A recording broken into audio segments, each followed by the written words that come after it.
Today, we're here, the island of Great Britain. Among other qualities, this big rock is defined by its green, rolling landscapes, non-stop rain, and significant political and cultural diversity as it has developed from, unfortunately, centuries of oppressive colonial projects. But we're going to go back to a time when Great Britain was itself the distant prize of the most powerful empire on Earth, and certainly to a time when my favorite 1930s globe wasn't even a thought. And our focus is death.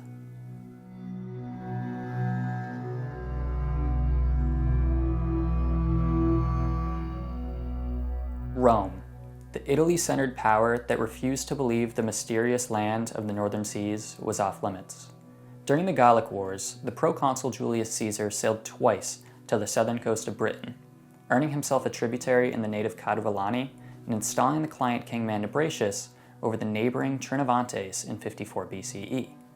89 years later, Rome landed her legions and began conquering.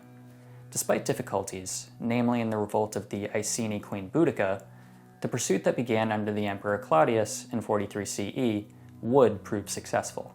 The imperial conquest was so culturally disruptive, and indeed legitimate, that historians consider its year of commencement the temporal boundary between two major eras, the British Iron Age and Roman Britain. If the insular customs developed by various British tribes over the preceding millennium hadn't been challenged a century earlier, they were now most certainly vulnerable to uprooting, or at least negotiation, on account of a robust and relatively united foreign entity. And quite notable among those at risk, funerary rites.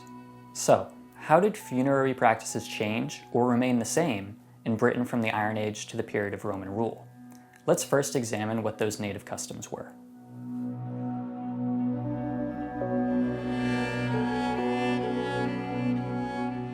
Archaeologists break the British Iron Age into three smaller periods: the Early Iron Age, Middle Iron Age, and Late Iron Age.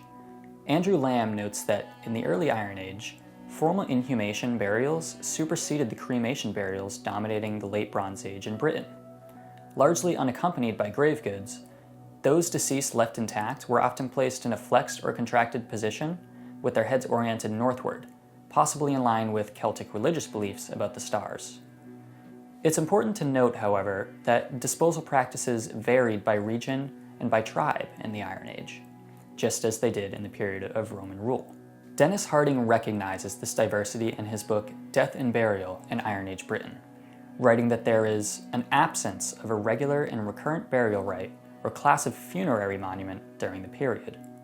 Nonetheless, he does see a trend toward what he calls integrated disposal during the Early and Middle Iron Ages, when many Britons lived in hill forts. First, and perhaps most stomach-churning, bodies were stripped of their flesh in a days, months, or even years-long excarnation process through exposure to animals and weather on platforms, inhumation at a temporary burial site, or professional defleshing, all within or just outside the hill fort. When only a skeleton remained, it would be retrieved, divided up into fragments, and re-inhumed in different liminal spaces within the settlement walls, such as in dedicated graves, grain pits, house-like structures, ditches, and storage jars.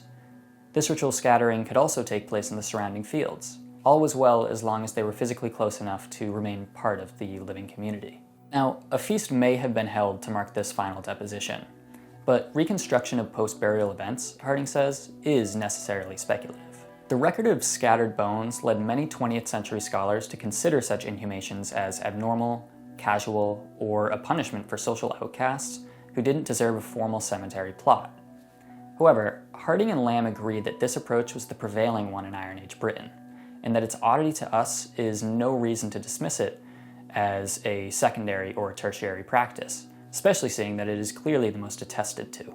After all, there are relatively few Middle Iron Age sites in Britain where more recognizable, segregated cemeteries were extensively used. Such include the Wetwang Slack site in eastern Yorkshire, known for its chariot burials, and the deal-type burials of eastern Kent, in which shroud-covered, high-status figures were placed in supine positions and occasionally accompanied by crowns, weaponry, brooches, and by the Late Iron Age, joints of meat and imported items. In the Late Iron Age, when hill forts were less common, European influence led many to cremate their dead and bury their ashes in segregated cemeteries away from the pyre site. For example, King Harry Lane in Hertfordshire contains 455 cremation graves out of a total 472. West Hampton in West Sussex contains more than 161 cremation graves from the period. A greater number of swords, amphorae, bronze vessels, and copper alloy mirrors, as well as increased skeletal evidence of violence, indicates heightened tensions and wealth among some. As for inhumation, it was certainly still practiced, but the creation of smaller cemeteries represented a shift towards segregation. Still, a lack of monuments and markings would have rendered them quite different from our own graveyards today. Not much is known about the prevailing religion during this period, let alone its influence on funerary rites. Caesar's commentary on the Gallic Wars does suggest, however, that the Druids played a central role in general. These Celtic high priests, he writes, taught that souls do not become extinct, but pass after death from one body to another, and imparted to the youth many things respecting the stars and their motion, the extent of the world and of our earth, the nature of things, and the power and the majesty of the immortal gods. Harding does suggest that, due to their role in satiating the dead where they were disposed, Britons may have seen grave goods as a hindrance to spiritual release, possibly explaining why most graves have none. Indeed, they quite likely believed in a journey to the company of their ancestors that ran parallel to the funerary process. What is almost certain, however, is that the deceased were seen as sources of fortune to those they left behind, and that their deposed presence in the community in which they had lived, like a hill fort, was often crucial.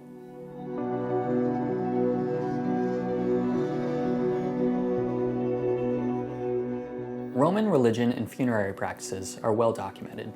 The imperial cult was strictly enforced alongside older pantheonic tradition. Ancestor deities called manes were the subject of constant familial worship, and funeral processions traveled through the streets in Pomerium almost every day. Like Britain, the city alternated between inhumation and cremation, but it was the latter that was firmly preferred by the time of their first encounters. Of course, these and many other death customs were not uniformly received. Henning notes that leading British tribesmen could serve as Roman priests at the Temple of Divus Claudius at Camulodunum, the first capital of Roman Britain and the center of the imperial cult. The Catuvellaunian Atrebates also proved notable allies, and more receptive to Rome's funerary persuasions. However, it was this very temple and the burdens it brought that Henning says also led to a fierce loathing among others. Prominent grievances would have most certainly been directed at the tribute forcefully extracted to fund the structure itself, coin that agrarian locals simply didn't have. Sacrifices and financial provisions for feasts were also imposed despite the hardship. The scholar adds, "It is probable that part of the problem would have lain in the custom of excessive gift-giving in a society where ostentatious expenditure has always been a rule of life." We've seen that cremation and small segregated cemeteries came to the fore in Britain before the Romans arrived. What's compelling about cremation graves close to urban hubs after 43 CE, though, is that they were increasingly located along their entry and egress roads at what seemed to be legally required distances from their boundaries. It fits the bill. If you want to be surrounded by death in Rome, just walk the Appian Way. Romans also seem to have uniquely contributed to the already increasing number of imported grave goods found in British tombs, as coins began to populate the record. One of the known rites for the deceased at Rome was the placement of a coin in their mouth so that they could pay the psychopomp Acheron for his services in ferrying them across the Styx and Acheron to Hades. Graveside feasts to consecrate a disposal site as sacred to a soon-to-be ancestor deity were par for the course in Rome as well. While eating and drinkware were common in British late Iron Age graves, their presence seemed to grow after the Roman landings. Similarly, the appearance of broad beans and other exotic plants, which to that point were most common among Gallic funerary cultures of the Rhine, suggests the influence of previously conquered entities as well. The British seemed in no hurry to begin carving tombstones. In her thesis, and yes, we are resorting to open source theses because paywalls will be the death of academia, Jessie Michelle Reuter writes that in Rome, setting up a headstone was an important task for the heir, as it served as their proof that they had completed the necessary steps of setting up a grave which entitled them to their inheritance. If there's any doubt here, Valerie Hope states almost the same in her book Roman Death. The following epitaph from Wales is a fine example. To the spirits of the departed, Titus Flavius Nautilus, veteran, lived 65 years, set up by Flavius Ingenuinus and Flavius Flavinus, his sons, and Flavia Veldica, his wife. As one can extrapolate from this example, it was the foreign populations of Roman Britain, id est the Roman army and their company, who were most responsible for the funerary epitaphs on the island, not native Britons. Libations too would appear not to have spread among natives, suggesting a more general failure of the Roman ancestor cult to gain traction. Rural Britons were inarguably the biggest holdouts in regard to foreign practices, with little change evident in their approaches to death. It should be asked though, did they explicitly reject Roman funerary imperialism, or did their lack of exposure to these new customs simply give them no reason to change?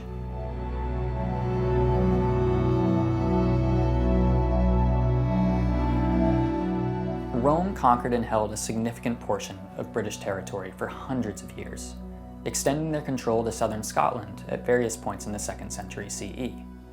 But did they conquer British funerary customs? The correct answer is yes and no. Yeah, quite unfun, and I apologize. But ultimately, the Romans seem to have struggled to make a distinct enough across-the-board mark on pre-existing customs for us to draw a clear-cut conclusion of complete cultural erasure. Resistance was here and acceptance was there. And at the end of the day, it's perhaps unwise to even use those binary terms, considering the oppressive context. The Roman conquest would have presented unique struggles for every single Briton, depending on proximity, internal politics, and even the physical landscape. Despite my admittedly careful final assessment, I'd like to leave you with some epitaphs that do seem to show how some likely Britons were incorporated or incorporated themselves into Roman funerary culture. They are some of the only commemorative pieces in the Roman Inscriptions of Britain catalog that provide evidence of such.